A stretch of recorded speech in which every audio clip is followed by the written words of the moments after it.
Hello students, welcome to your destiny Jeet और मैं हूं आपका मेंटर रत्नेश सर। आज हम लोग पावर डिस्ट्रीब्यूशन टू हाउस पढ़ेंगे, उसके साथ ही साथ हम लोग वायरिंग इन हाउस पढ़ेंगे जो आपका रिंग सिस्टम से होगा। यहाँ पे पहले एक फिगर देखते हैं जहाँ की एक मीटर बॉक्स दिया हुआ है। इसमें 3 मीटर हैं जो कि आपके रीडिंग्स दिखाते हैं आप कितना पावर कंज्यूम कर रहे हैं, और इसको मेजर किया जाता है kWh यानी किलो वाट आवर में। अब पावर जो डिस्ट्रीब्यूशन आपकी होती है ये कहाँ से आती है एक्चुअली आपके घर पे, तो ये आती है सिटी सब स्टेशन से, और सिटी सब स्टेशन पर ये पावर कहाँ से पहुँचती है तो इसके जानने के लिए मैंने ट्रांसमिशन और पावर का एक वीडियो अपलोड किया है जिसका आप लिंक डिस्क्रिप्शन बॉक्स में पा सकते हैं। और यहाँ पे जो आपके घर में आता है ये पावर कैसे आता है, ये पोल्स के द्वारा आ सकता है या अंडरग्राउंड सिस्टम से आ सकता है।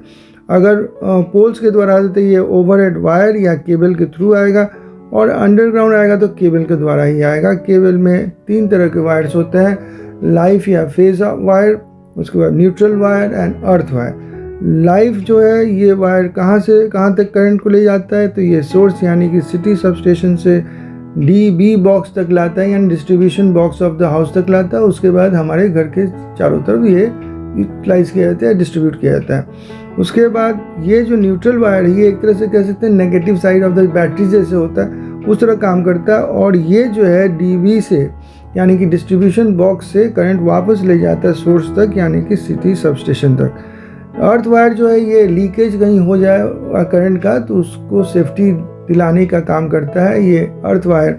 आपका न्यूट्रल और अर्थ वायर दोनों का जो वोल्टेज होता है V=0 ही होता है, जबकि आपका लाइफ वायर का होता है 220 वोल्ट्स। इस तरह से एक पोटेंशियल डिफरेंस तैयार होती है और करंट आपका फ्लो होता है फ्रॉम द सोर्स यानी कि city sub station to your house. अब हम देखते हैं हमारे घर के जो अप्लायंसेस इलेक्ट्रिकल अप्लायंसेस किस तरह करंट यूज़ करते हैं जो आपके सब स्टेशन से आता है। तो आप देख रहे हैं ये लाइफ वायर है, ये न्यूट्रल वायर है। लाइफ वायर से करंट आती है हमारे घर में और वापस जाती है आपके न्यूट्रल वायर से। ये ओवरहेड वायर की एग्जांपल है। आप यहाँ पे अंडरग्राउंड केबल के द्वारा भी आपका करंट आ सकता है आपके घर। और ये आने के बाद में आपका यहाँ पे एक मीटर बॉक्स है जहाँ पे कि आपका रीडिंग मेजर किया जाता है, और उसके आगे देखिए before connecting the cable from the pole to the kWh meter, जो मीटर है यहाँ पे आपका जो मीटर का लोड जनरली होता है 10 kWh होता है, क्योंकि डोमेस्टिक यूज़ के लिए इससे ज़्यादा लोड नहीं लगता है। उसके लिए देखिए इनके दोनों के बीच में एक क्या यूज़ किया गया है, तो एक आपका हाई रेटिंग फ्यूज़ यूज़ किया गया है जिसको कि हम पोल फ्यूज़ कहते हैं या फिर कंपनी फ्यूज़ भी कहते हैं।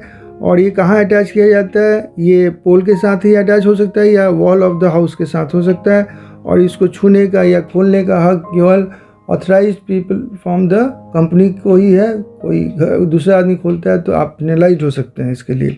मेन जो स्विच है इसका वो डबल पोल स्विच होता है, यानी कि वो जब स्विच ऑफ किया जाता है उसका दोनों live as well as neutral wires इसके कनेक्शन ऑफ हो जाते हैं मेन से। और इस तरह से आपको कोई रिपेयरिंग की ज़रूरत पड़ी तो क्या है कि आपको पूरी सेफ्टी मिलती है, कोई भी पावर नहीं सप्लाई होता है, इसलिए आप आराम से अपने अप्लायंस ठीक कर सकते हैं आप। अब हम देखते हैं कि डोमेस्टिक इलेक्ट्रिक सर्किट कैसा होता है, यानी कि हमारा domestic wiring from an electric pole to the room, या पहले तो आपका मीटर बॉक्स तक आएगा, फिर वहाँ से आपके रूम तक जाएगा। कैसे होगा ये हम देखेंगे। तो यहाँ पे देखिए पहले तो हमने दिखाया कि लाइफ वायर जो आता है, न्यूट्रल वायर आता है, वो किससे क्रॉस करता है, तो ये एक हाई रेटिंग एक फ्यूज़ के साथ कनेक्टेड होता है, तब जाके ये इलेक्ट्रिक मीटर के साथ में जॉइन होता है। याद रखिए इसका जो कनेक्शन है फ्यूज़ का वो लाइफ वायर के साथ ही होता है, उसका न्यूट्रल वायर के साथ में कोई ब्रेकअप नहीं होता है, यानी कि यहाँ पे जो भी फ्यूज़ है तो ये लाइफ वायर के साथ कनेक्टेड है। उसके बाद हम चले आते हैं इलेक्ट्रिक मीटर पर, वहाँ से हम लोग पहुँचते हैं आपके कंज्यूमर यूनिट, और फिर यहाँ पे डिस्ट्रीब्यूशन बॉक्स होता है जो दूसरे रूम्स किस रूम्स में आपको भेजना है करंट, उसका वहाँ पे फ्यूज़ अलग अलग बना हुआ है और स्विच बना हुआ है। अब यहाँ पे देखिए ये मेन स्विच जो होता है उसके बाद लेकिन एक कंज्यूमर फ्यूज़ भी होता है जिसका रेटिंग हमेशा कंपनी के रेटिंग से कम होना चाहिए, नहीं तो ये आग लग सकती है या कोई क्षति हो सकती है। और मैंने तो पहले ही कहा कि मेन स्विच हमेशा क्या होता है, डबल पोल स्विच होता है। तो कंज्यूमर जो यूनिट जो होता है उसमें एक्चुअली एक कॉम्बाइंड फॉर्म हो जाता है इसका। तो उसमें होता क्या है कि मेन स्विच होता है या फिर अर्थ लीकेज सर्किट ब्रेकर हो सकता है, जिसको ELCB कहा जाता है। और क्या होता है उसमें मेन फ्यूज़ हो सकता है, जो कि आजकल रिप्लेस किए जा रहे हैं मिनिएचर सर्किट ब्रेकर के द्वारा, जो कि MCB कहलाते हैं शॉर्ट में। और मेन स्विच का जो कवरिंग होता है वो आयरन कवरिंग होता है। आयरन कवरिंग इसलिए होता है ताकि उसको हम लोग अर्थिंग कर सकें, अर्थ वायर से जोड़ सकें, ताकि कोई लीकेज ऑफ करंट हो तो सेफ्टी के लिए वो वहाँ से ड्रेन आउट किया जा सके। अब हम लोग ring system of house wiring पढ़ेंगे। इसमें आप देखिए जो वायर्स जो आ रहे हैं आपके DB बॉक्स से समझ लीजिए या फिर डिस्ट्रीब्यूशन बॉक्स से, तो वो फ्यूज़ जो है वो 30 एम्पियर्स का तो था ही, आप देखे थे। अब यहाँ से ये किसी सेक्शन ऑफ द हाउस या रूम में जब आता है तो ये देखिए क्या बनाता है, रिंग बनाता है। ये लाइफ वायर का एक रिंग हो गया, क्लोज रिंग। फिर देखिए उसी तरह से आप देखिए यहाँ पे न्यूट्रल वायर आता है, और यहाँ पे जंप करवाए जा रहे हैं कि टच नहीं कर रहा है, ये इंसुलेटेड होते हैं एक दूसरे से। और फिर ये भी एक रिंग तैयार किया। फिर देखिए ये अर्थ वायर है, ये भी आपका जंप किया, यानी कि इंसुलेटेड है, टच नहीं कर रहा है, और ये भी एक रिंग तैयार कर रहा है। अब अप्लायंसेस इनसे यहाँ पे इस जगह पे डायरेक्टली अटैच हो जाते हैं। इनको हमको DB बॉक्स में नहीं ले जाने की ज़रूरत पड़ती है वायर्स को, हम यहाँ इस रिंग से ही उसका कनेक्शन ले लेते हैं। और इसमें क्या करते हैं, जैसे आप एक बल्ब देख पा रहे हैं, यहाँ पे सॉकेट देख पा रहे हैं, और यहाँ पे एक फ़ैन देख पा रहे हैं। तीनों का हमने कनेक्शन कैसे किया, लाइफ वायर के साथ में किया और न्यूट्रल वायर के साथ में किया है। इसके लिए हम लोग सीरीज़ में फ्यूज़ और स्विच, फ्यूज़ और स्विच और फ्यूज़ और स्विच लगा देते हैं। और कोई हैवी वोल्टेज वाला कोई अप्लायंस है, उसके लिए हम तो तीनों वायर्स यूज़ करते हैं। ये आपका न्यूट्रल, ये लाइफ और ये आपका अर्थ वायर भी हो गया। तो ये सारे के सारे फ्यूज़, स्विच और अप्लायंस के साथ में अटैच किया जाता है। यही सिस्टम है आपका ring system of house wiring का। इसमें याद रखिएगा एडवांटेज क्या है रिंग सिस्टम में। तो पहले तो इसमें देखते हैं करंट जो आते हैं, वो वायरिंग देख रहे हैं आप, यहाँ पे कॉस्टिंग ऑफ वायरिंग बहुत कम हो जाती है। सेकंड देखिए यहाँ पे सबके लिए सेपरेट फ्यूज़ और होता है, तो यानी कि अगर ये फॉल्टी होता है तो इसका फ्यूज़ उड़ जाता है, लेकिन बाकी जो है अपने काम करते रहते हैं, यानी कि इनका कोई ऑपरेशन अफेक्टेड नहीं होता है इसके फॉल्टी होने के चलते। जितने प्लग्स और सॉकेट्स होते हैं उनके सेम साइज़ होते हैं। केवल याद रखिएगा इनका रेटिंग जो ऑफ फ्यूज़ जो होगा वो अपने हिसाब से सूटेबल आपका रेटिंग होना चाहिए। और इंस्टॉलेशन जब करते हैं हम न्यू अप्लायंस यहाँ पर, तो न्यू लाइन हमको DB बॉक्स से लाने की ज़रूरत नहीं पड़ती है, हम यहीं से डायरेक्टली ले सकते हैं करंट और वायरिंग कर सकते हैं और कोई नया अप्लायंस जोड़ सकते हैं। तो इस तरह से ये बहुत इजी हो जाता है रिंग सिस्टम ऑफ वायरिंग।